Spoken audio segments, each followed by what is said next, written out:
చిట్టా పట్టుకొచ్చాను వైసీపీ చేసిన దుర్మార్గాలు. మీలో మద్యపానాన్ని నిషేధిద్దామా వదిలేద్దామా మీరు చెప్పండి. వద్దా? మద్యపానం నిషేధం కావాలా వద్దా? వద్దు, మద్యపానం నిషేధించదు. అదే కదా. ఓకే, మద్యపానం అనేది ఎవరు ఎంకరేజ్ చేసేది కాదు. ఆరోగ్యాలు పాడైపోయేది. ఎక్కువ తాగితే లివర్ సిరోసిస్, ప్యాంక్రియాటిక్ సమస్యలన్నీ వస్తాయి. అది 5 సంవత్సరాలు దశాబ్దం పిచ్చి పిచ్చిగా తాగితే వచ్చే లివర్ సిరోసిస్. మన వైసీపీ బ్రాండ్స్, జగన్ బ్రాండ్స్ కూడా ఉన్నాయంట. పొద్దున్నే పేపర్లో కూడా చూసా, పవర్ స్టార్ బ్రాండ్ కూడా ఉందంట. సరే, వాళ్ళు ఏ ఉద్దేశంలో పెట్టారో తెలియదు కానీ రకరకాల బ్రాండ్లు పెట్టారు. ఆ బ్రాండ్లు తాగితే ఇప్పుడు నిజంగా మీరు ఒకసారి ఆలోచించండి. వైసీపీ నాయకుడు మద్యాన్ని నిషేధిస్తానని చెప్పి అధికారంలోకి వచ్చిన వ్యక్తి. ఈ రోజున అతను దాదాపు ప్రభుత్వాలకు తెలియజేయకుండా, స్టేట్ ఎక్స్చెక్కర్కి తెలియకుండా 40,000 కోట్ల రూపాయలు ఆదాయాన్ని వెనకేసుకొచ్చాడు. అతను చెప్తున్నాడు అతను పేదవాడు, మనం పెత్తందారులంట. పెత్తందారంటే ఏంటి? దౌర్జన్యం చేసేవాడు. ఎవడు దౌర్జన్యం చేస్తున్నాడు? వైజాగ్ హోటల్ ఎవడు దౌర్జన్యం చేశాడు? నువ్వు చేసావా, నేనేం చేసావా? మనకి ఆంధ్ర తెలంగాణ బోర్డర్లో దౌర్జన్యం చేసింది మీరా మేమా? డాక్టర్ సుధాకర్ని చంపింది, దళితుడైన డాక్టర్ సుధాకర్ని చంపింది మాస్క్ లేవని పెత్తందారి పోకడా చూపించింది మీరా మేమా? అనంతబాబు అనే ఒక ఎమ్మెల్సీ డ్రైవర్ని చంపేసి, ఒక దళిత డ్రైవర్ని చంపేసి డోర్ డెలివరీ చేస్తే అతనికి ఘన స్వాగతం పలుకుతున్నారు. పెత్తందారి పోకడా మీ వైసీపీదా మాదా? ఏం మాట్లాడుతున్నారు? ఒకసారి ఆలోచించండి. అని ముఖ్యంగా జగన్ ప్రధానమంత్రి గారు దేశమంతా డిజిటల్ కరెన్సీని చేస్తే ఒక ఆంధ్రాలోనే మద్యంలో డిజిటల్ కరెన్సీ లేదు. మీలో చాలా మంది ఎంతో కొంత మీ పెద్దల కోసం, మీకోసం సరదాగా మందు తీసుకుంటున్నారేమో. ఏ రోజున సరే మీరు కార్డులతో డబ్బులు పే చేశారా? క్యాషే కదా మీరు పే చేసింది అందరూ. ఆ క్యాష్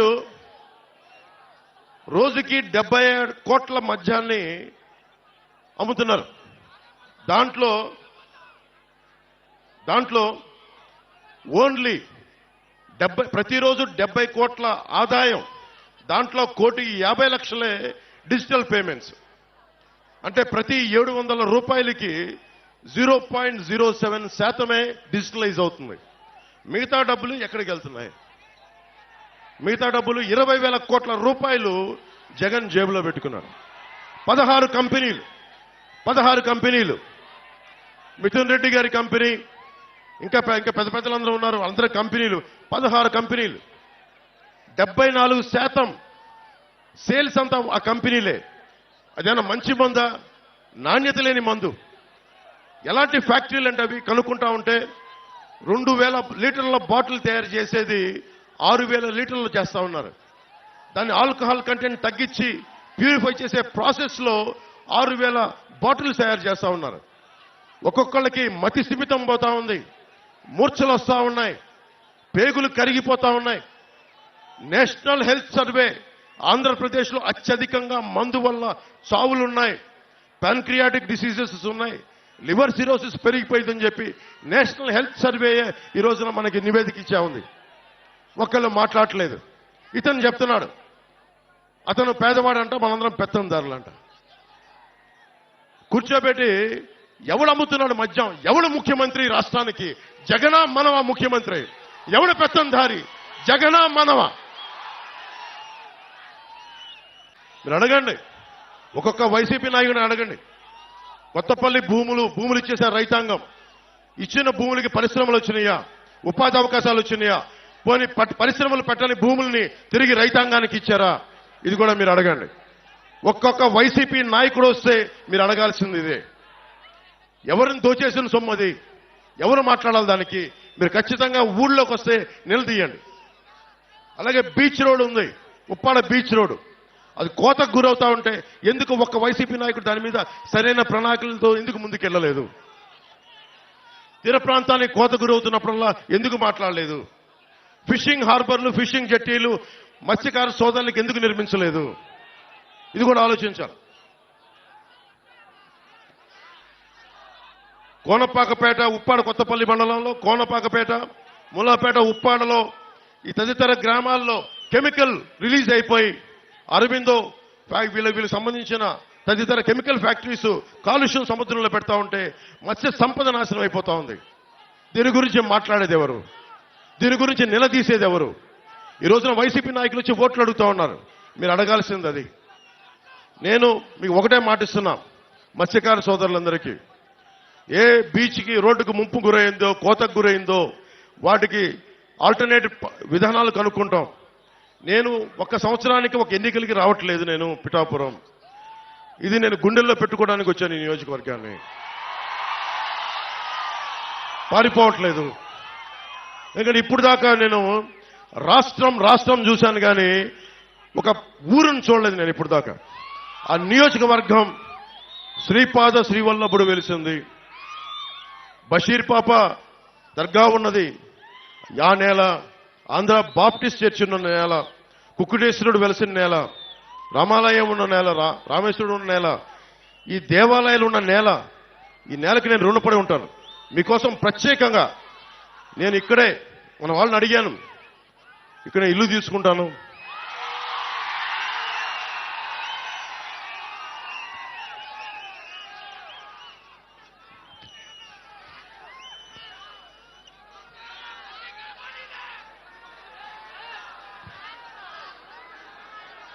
ఇల్లు తీసుకుంటాను.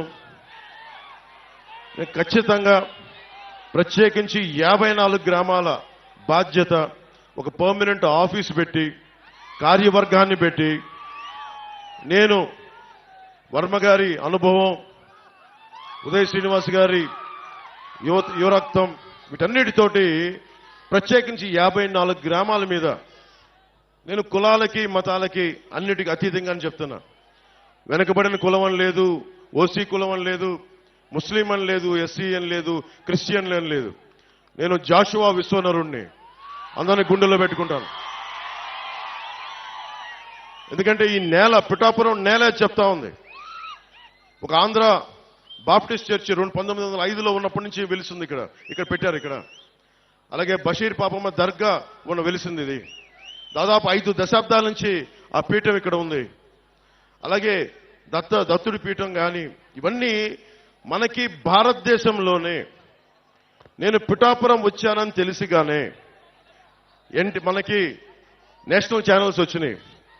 నేను వాళ్ళు ఒకటే చెప్పాను, భారతదేశంలో పిఠాపురం ఖ్యాతిని మొత్తం అందరికీ, దేశం మొత్తం తెలియజేస్తాం. దీన్ని నెంబర్ 1 మోడల్ నియోజకవర్గంగా తీర్చిదిద్దుతాం.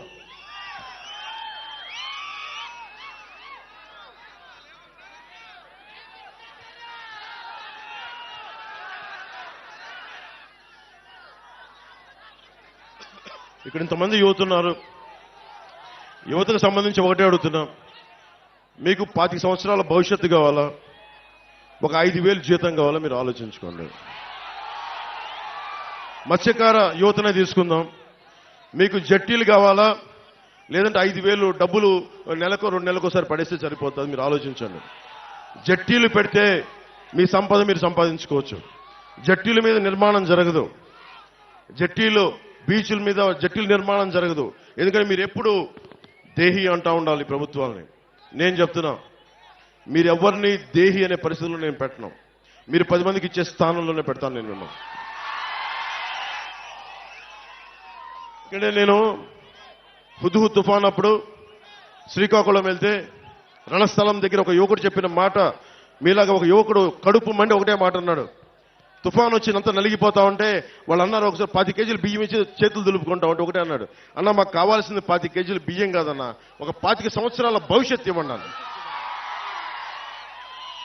సగటు యువకుడి తాలూకు మనోవేదన 2047 ఎంతో దూరంలో లేదు. మీరు ఈసారి వేసే ఓటు జగన్ మాయ మాటలకి మోసపోయి వేయకండి. నన్ను దశాబ్దం చూశారు. దశాబ్దం ఓడిపోతే ఇంట్లో కూర్చుంటారు. నాలాంటి వాడు ఓడిపోతే పార్టీ మార్చేస్తాడు. దశాబ్దం ఎవరు లేరు నాకు, మీరు తప్ప, మీరిచ్చే బలం తప్ప, మీరిచ్చే మనోబలం తప్ప ఎవరు లేరు నా దగ్గర. దాన్ని నమ్ముకునే దశాబ్దం పార్టీ నడిపాను. షర్మిల గారు, జగన్ గారి చెల్లెలు, ఆవిడ కూడా కాంగ్రెస్ లో విలీనం చేసేశారు పార్టీ. జనసేన ఒక్కటే ఆటుపోట్లు తింటూ మనకి ఉప్పాడ సముద్రం కోత గురైన నిలబెట్టుకునే ఉన్నాం జనసేన పార్టీని. అంటే ఎందుకు ఇంత నిలబడ్డామంటే, నేను నిలబడటానికి మీ వెన్నంటే నడవడానికి నేను నిలబడే ఉన్నాను ఇక్కడ.